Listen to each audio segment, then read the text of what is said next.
So, along the lines of what we've been talking about, what recommendations do you have for people who are trying to decide whether they want to express their identity, say on their resume, in LinkedIn profiles, and then as you talked about your husband in the interview, what recommendations do you have for?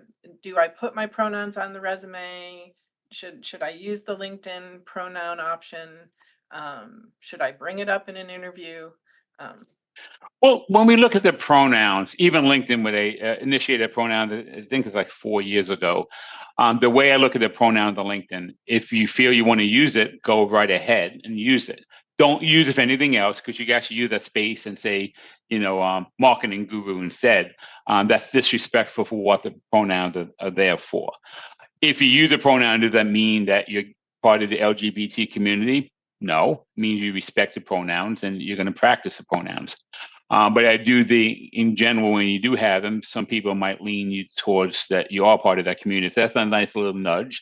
And that can even bring up a conversation. Like one of the conversations about interviews is, what do you like to do in your free time? And when people start talking about some things that geared towards more LGBTQ, we could maybe go into that natural conversation. As when you're interviewing or you're writing your resume, that becomes a personal choice. And it really depends on how relevant that is. If you feel it's extremely relevant for your next company, you know that you're part of the LGBT community and you feel that strongly about it, then definitely do it. Like I said before, when I started my career, it was just very different, in the 80s. And again, in the 80s, you didn't want to say the LGBT community because there was when AIDS was out. So there's a whole different vibe out there. So it's something you kind of kept in the closet and until you got comfortable with the company. So every generation was just a little bit different. But if you feel that strongly and it's that important for you, definitely put it on your resume or LinkedIn. It's the pronouns.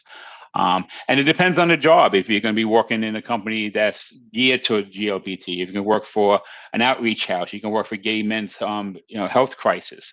By all means, saying that, having a little hint or having a one-line bullet point in the summary that talks about you being part of that same community can make a huge difference.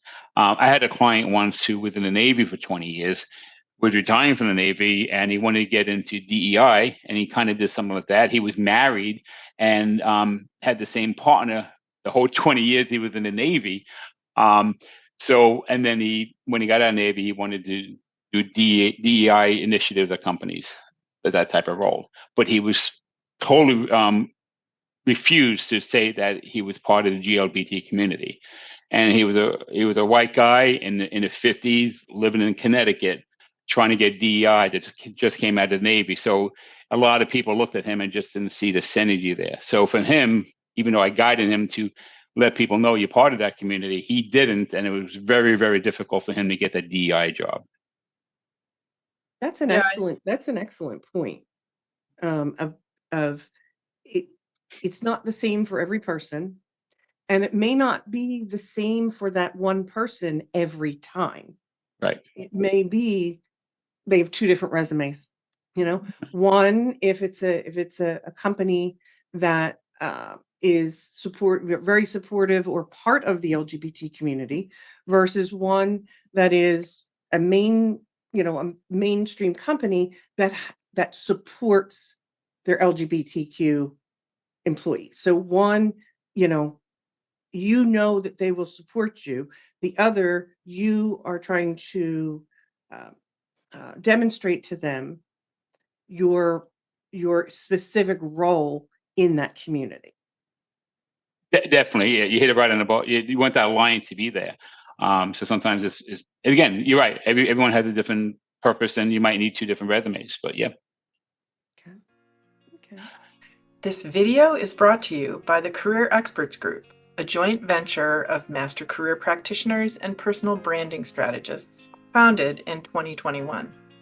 You are invited to visit www.careerexpertsgroup.com to access a wealth of additional resources focused on the latest in career and hiring trends, insights, tips, and tricks that support your career journey, including past and present issues of our monthly newsletter, Your Career, Your Future.